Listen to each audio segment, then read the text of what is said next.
Hey there, welcome back to Owl Dragon Adventures. I'm Scott Kegler. And I'm Rob McPherson. And this is our review of Hoplomachus Victorum by Chip Theory Games.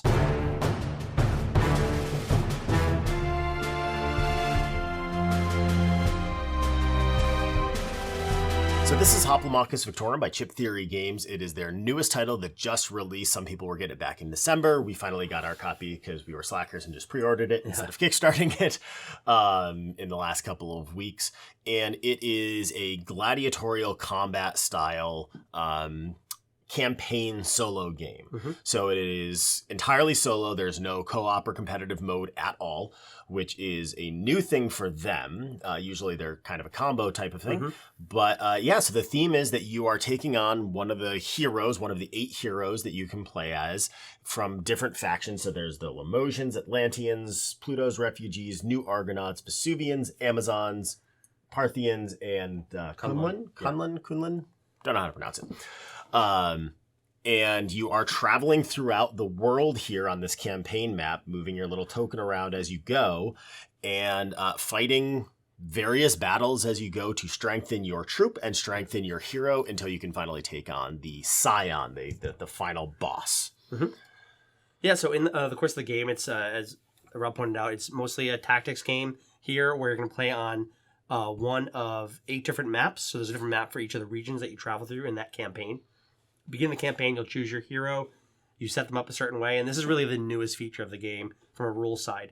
Everything else is very similar to the previous Hoplomachus games as far as the tactical combat, the types of games you'll be playing, which can be sport events, which are capture the flag, sparring events, King of the Hill, which all were in previous games, as well as bloodshed, which is basically just a blood match. You fight to the death. But unlike the other games, as I said, you have your hero here, which you'll have a hero tracker. This is the upgraded version. There's a paper one that comes with the game, but this is extra. These are extra, but I enjoy it. I like this version of it. As you do these battles, sport events will allow you to get tactics back into your troop that you'll carry throughout this campaign adventure, and the tactics are just like the previous games. But you can also recruit units, because normally you'll start in the beginning of the game with just a few neutral units which don't have a faction. But as you go, you'll get new units that have special abilities that are stronger than neutral units, as well as having local abilities in certain territories. Like the Atlanteans have a bonus when using the trident available in this fight. That is the gist of what you do with your hero. You upgrade their health, their leadership ability, which grows your troop, the dice that they have for fighting at the beginning of the game. You start up with a base attack and you increase it throughout, as well as these hero cards that are also available. There's also an opportunity event that comes up in the game that is like an achievement ability that lets you complete an achievement and upgrade your hero's abilities, or sometimes get these unique units or tactics that you can add to the game. Like Rob has one here from his last game. That's a specialty unit that is very strong. Yep. You complete I that. will protect him with my life. Yeah. You complete that by act, leading to a Primus fight at the end of the act where you get additional bonuses, more hero abilities, you heal your hero, and you move on until you ultimately fight the Scion. One thing we just realized right before this, was just going to make it more interesting as we go, is the Primus fights. You can take them in any order once you place them down. So I've been going left, middle, right in the one time that I've gotten that far. But you can kind of pick and choose, which is it adds for a much more open world feel, I think. Right. So it's a balancing of. There's not a lot of mitigation in the game with the dice rolling. So it's all about balancing your tactics. Like, do I think I can do this fight? I lose because there's dice. Yeah. Right, so you have to decide. Like, those are the decisions in the game. Do I want to do this fight? Do I want to back out? Because you can also do things like you can spectate certain events where you don't fight in it. It does increase your chances for getting Bane, which are a negative chip that goes into your draw bag. But you get to take a event that maybe you don't want to do. You don't think that is advantageous to your current hero or setup. You discard it. Draw 3 cards and get to arrange those top 3 cards. So you, for the next event, you don't have to spectate. You can jump into that event. So from a gameplay side, the game is very engaging as a solo exercise. I really enjoyed it. It plays about 6 hours for full campaign, so you're playing 90 minutes for each act as you go through it. The good news is that you can save in between each act. You can save whenever you want, but it's easiest to save between acts. They give you a nice flow. Right. Everything fits back into the box in a way that it's easy to take out and pick up exactly where you left off. Right. And I really enjoyed the finding the perfect path and the adventure, because you also want to hit as many of those events as possible. You have 12 weeks or 12 real events you can go through, not counting your expectations, before you go to a boss fight. Because if you don't, you also lose the game if you don't get to one of those act ends as well. Right. So you want to kind of navigate through here, making sure you end up on your location to have that fight with a boss. Yep. Or a mini boss, I guess.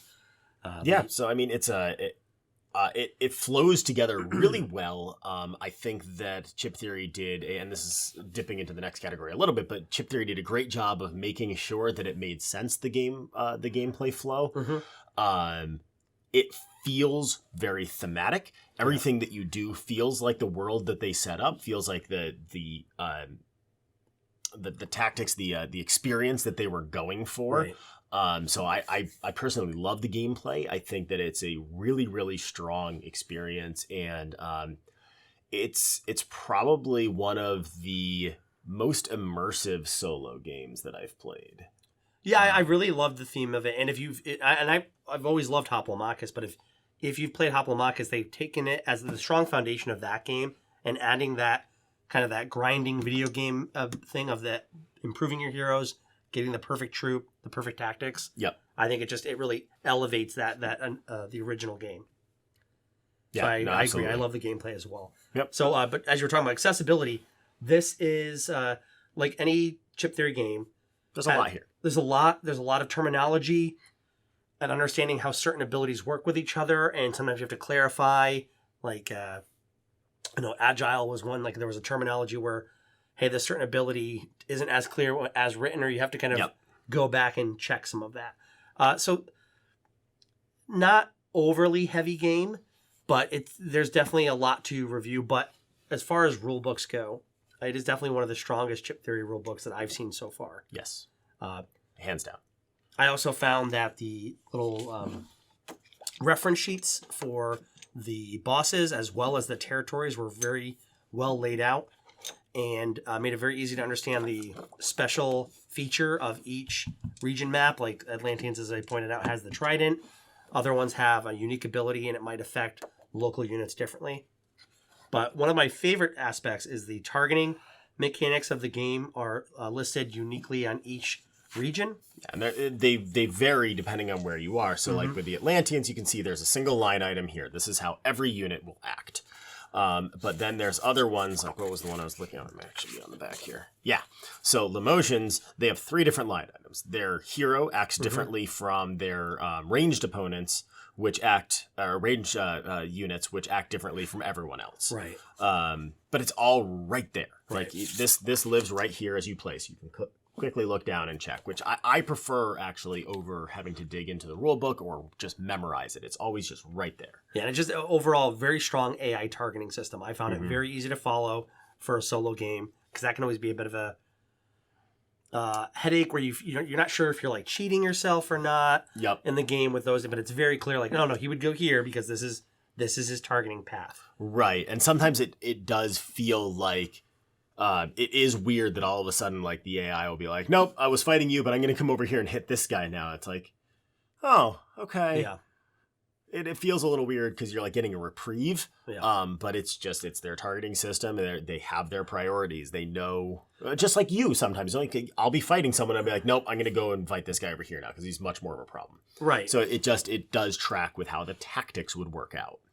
Yeah, no, but I enjoyed that aspect. I thought it was pretty straightforward, but it is, again, a Chip Theory game, so it's a little bit more robust. Yeah. But no more than a lot of these other designer solo games. I still thought it was, to your point, easy to jump into. Yeah. I'm going to say I'm going to remove the classification of for a Chip Theory game off of this is a high accessibility personally, because I think that they've done such a phenomenal job with their rulebook and with their player aids. They get better with every game they release, and this is by far their best. I agree.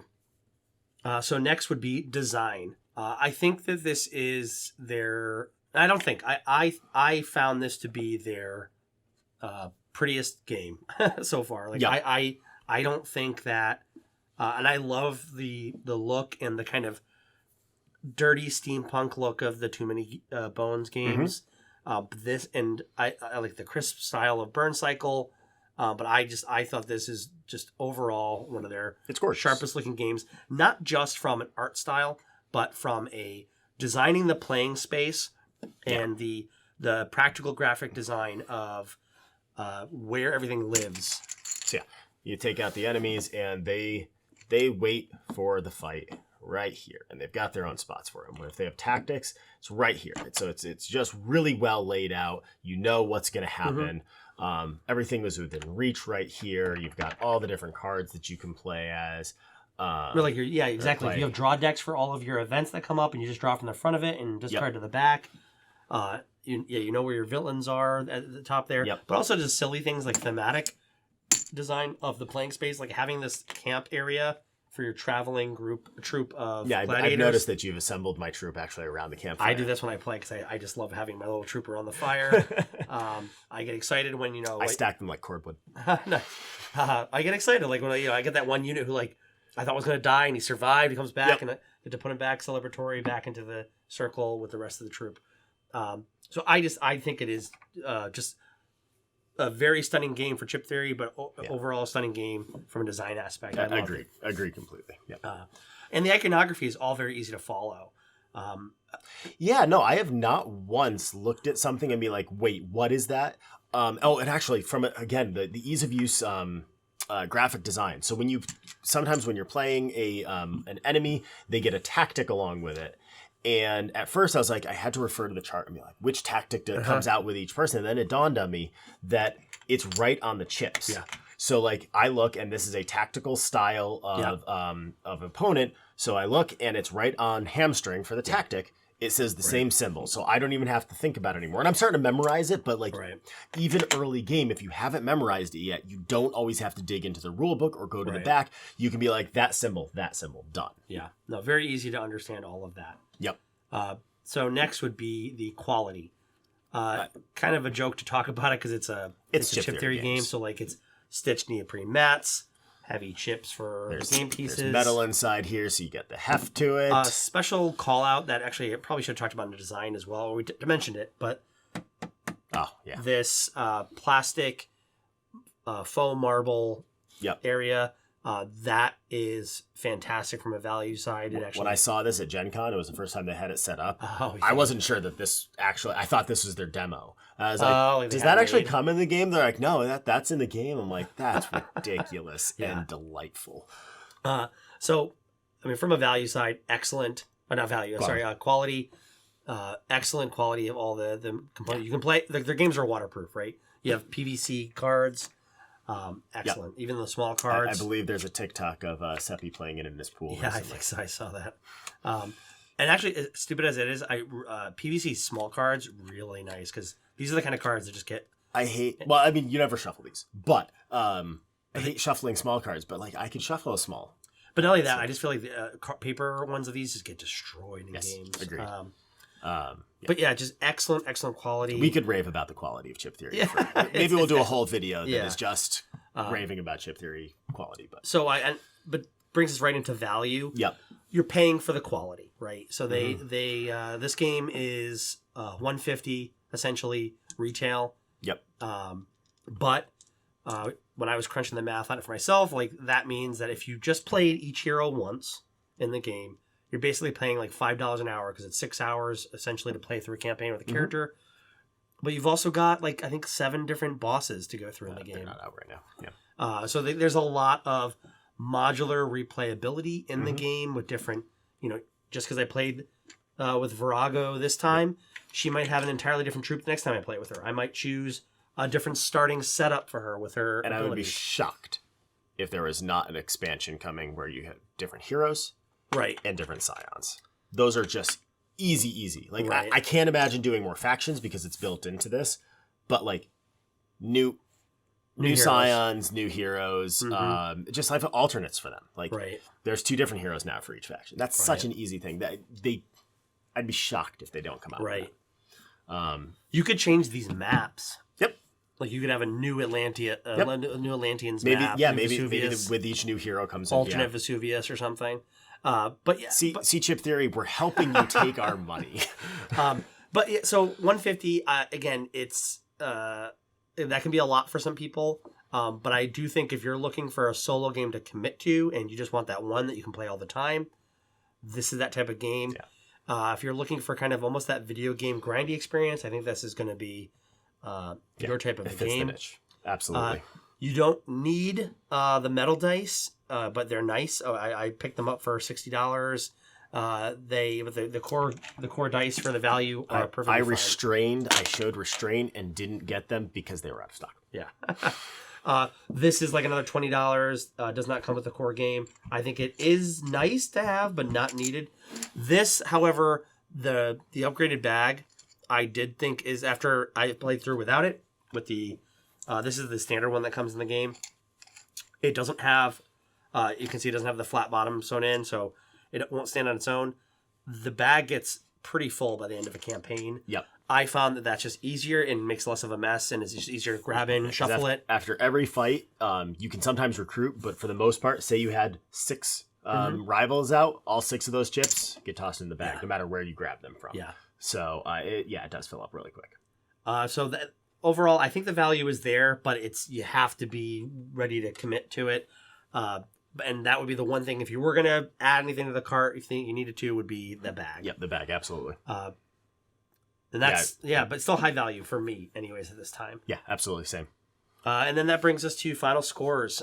For me, at this game, about 30 hours in, 30 plus hours of playing it. And it is, right now, a 10 out of 10 for me. This was a fantastic game, outstanding game. I will always be in the mood to play it. For right now, I want to get through the whole campaign. Maybe it'll fall a bit after I play the whole thing, but we'll see. But that's where I'm at with it right now after 30 hours. Cannot wait. Like, I'm probably going to play this later tonight. I got to pack this up right now because we got other reviews to do. So I'm going to save my game, but it's going to be coming back out tonight because I do want to finish pushing through. I'm having really good luck with this campaign. I beat my first Primus and I still have all my blessings left. Nice. I'm so proud of myself. That's good. Yeah, so it's a 10 out of 10 for me too. It's an awesome game. I'm really, really enjoying it. I think that Chip Theory, as much as I have loved them all along, I've yet to play a game of theirs that I don't enjoy. They are refining their process. They're refining their technique with each and every game. I'm very much looking forward to and terrified for my wallet for the Elder Scrolls game that's coming out now, because after seeing what they did with the campaign style game here, I can't wait to see what aspects of this they bring into that world. Right. So yeah, absolute brilliant game. Love it. Keep up the good work. Yeah, so as you can tell, we're both big fans. I also picked up a copy of the remastered. Yep. We're probably going to get some more play of that, and then we'll do a video on the Hoplomachus remastered, because elements of that can also be incorporated into the solo game. Yep. So we'll check that out as well. Maybe we'll do a follow-up video. But if there are other questions you have related to the game that we didn't touch on, go ahead and leave a comment below, and we'll make sure to get to that. If you liked this video, please go ahead and make sure you like and subscribe so we can continue to make more content like this. But with that, we wish you good luck with all of your future board game adventures. And thank you for joining us on ours.